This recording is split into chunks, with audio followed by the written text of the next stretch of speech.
Hi guys, how you doing? I wanted to talk about being sectioned today. I promised at the beginning of setting up this YouTube channel, that I would share with you some of the experiences that I've been through in the hope that it might inspire you or help you or answer some questions that, to help in whatever you might be going through. But I've had a question that's come through and it seems quite relevant, and it was, what was it like being in a mental institute? And I want to be able to answer that because I'm not going to lie to you, I think it was the best thing that happened to me, and it was important. It was an important part of my journey to well-being. I think I'd lived my entire life knowing something wasn't quite right. I didn't do anything about it. I was too scared, or for 100 reasons, but I didn't do anything about it until I was forced to do something about it. And what I mean by that is I didn't voluntarily walk my way into a mental health unit. It didn't go like that. I spiraled out of control. I'd got to a point where I'd become what the institution might say would be a threat to both myself and to the general public, which I think is fair comment. I'd got to a point where I'd become quite violent, quite aggressive, and the turning point for me was that I'd just lost absolute control. I'd had a breakdown, and I actually woke up on a beach in St Ives, which is crazy. So part of my part of what happened to me towards me being sectioned was I'd lose pockets of time. I'd find myself in situations where I couldn't understand how I'd got there or what the reasons for that were, or the build up to that. So one time, for example, I woke up in a lay-by down on the M6 in my car. Again, couldn't fully truly figure out how I'd got there.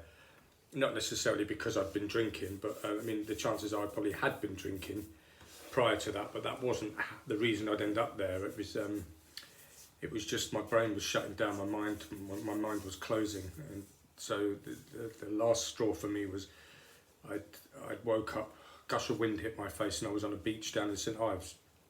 I couldn't understand how I got there, and at that point I'd realised that something was very, very wrong. So my sister just happened to call me at the right time, and I think I broke down in tears on the phone, and she pleaded with me to go and get help at a hospital, which is what I did. I was close to Penzance, and I remember driving over to Penzance, and I spoke with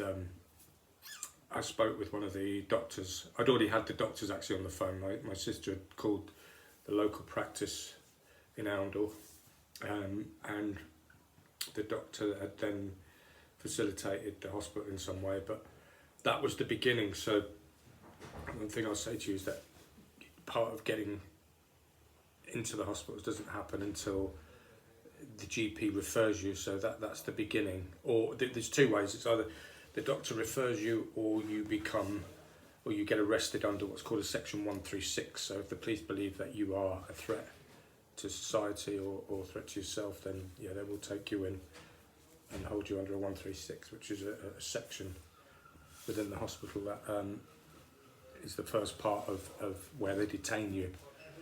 Now that is actually what happened to me because I refused to cooperate.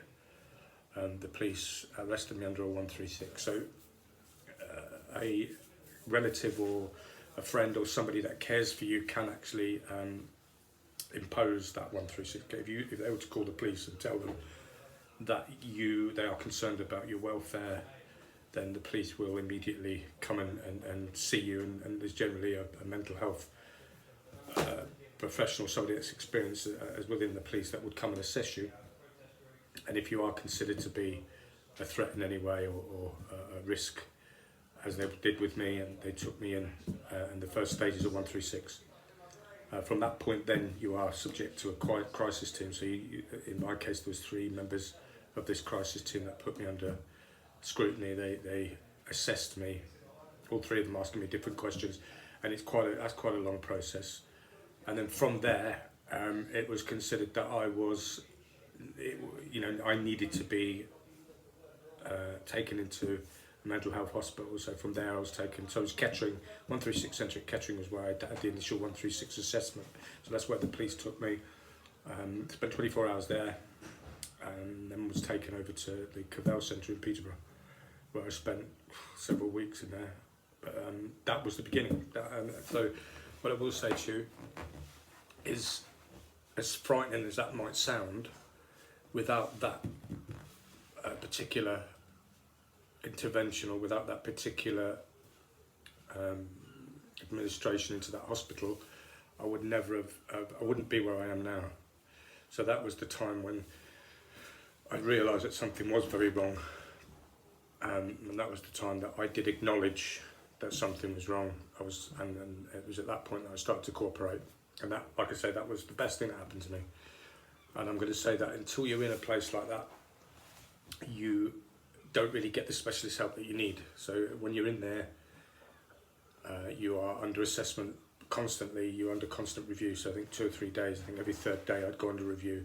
And again, there'd always be 3 expertise doctors in there who, they monitor you, they are assessing you, talk therapies, they are getting to know a bit about your background. They'll have done some research and spoken to relatives, etc., and then police records, that kind of thing. So they build a picture of what's going on and provide you with a diagnosis. Now I remember when they diagnosed me, what they did is, it was very gentle. They handed me what they had printed out for me, which was borderline personality disorder and psychosis, and it was in a PDF format, NHS PDF format. And they asked me to go away with it and highlight any of the common traits that fell within what encompasses borderline personality disorder, and I'm not joking, they hit the nail on the head. So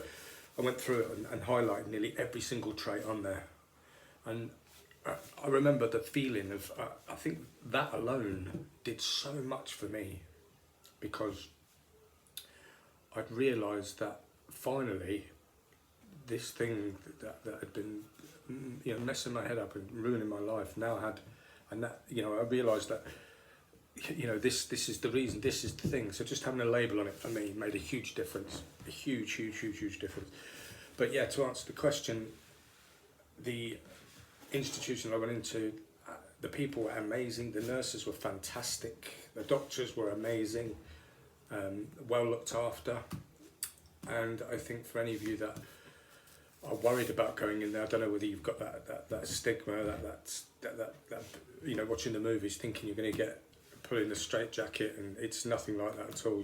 I met some incredible people in there, and I think one of the things I've got to say is, it was, from being in there, I was surrounded by like-minded individuals, all with their own, traumas, all with their own situation, all with their own mental health issues, and I think that helped as well, because you're in an environment now where everyone can talk. Everyone, we had people in there from the military, because the mental health units reserve 3 or 4 beds at any one time for members of the RAF or the army or whatever. But yeah, all of a sudden you're in an environment now where everyone's talking, so you're sharing your experience, and you're in a place where people now start to understand you. So that's a massively important thing.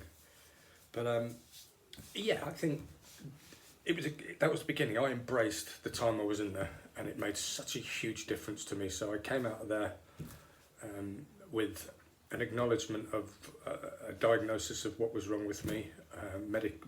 Medication was structured for me, and a program of rehabilitation through talk therapies.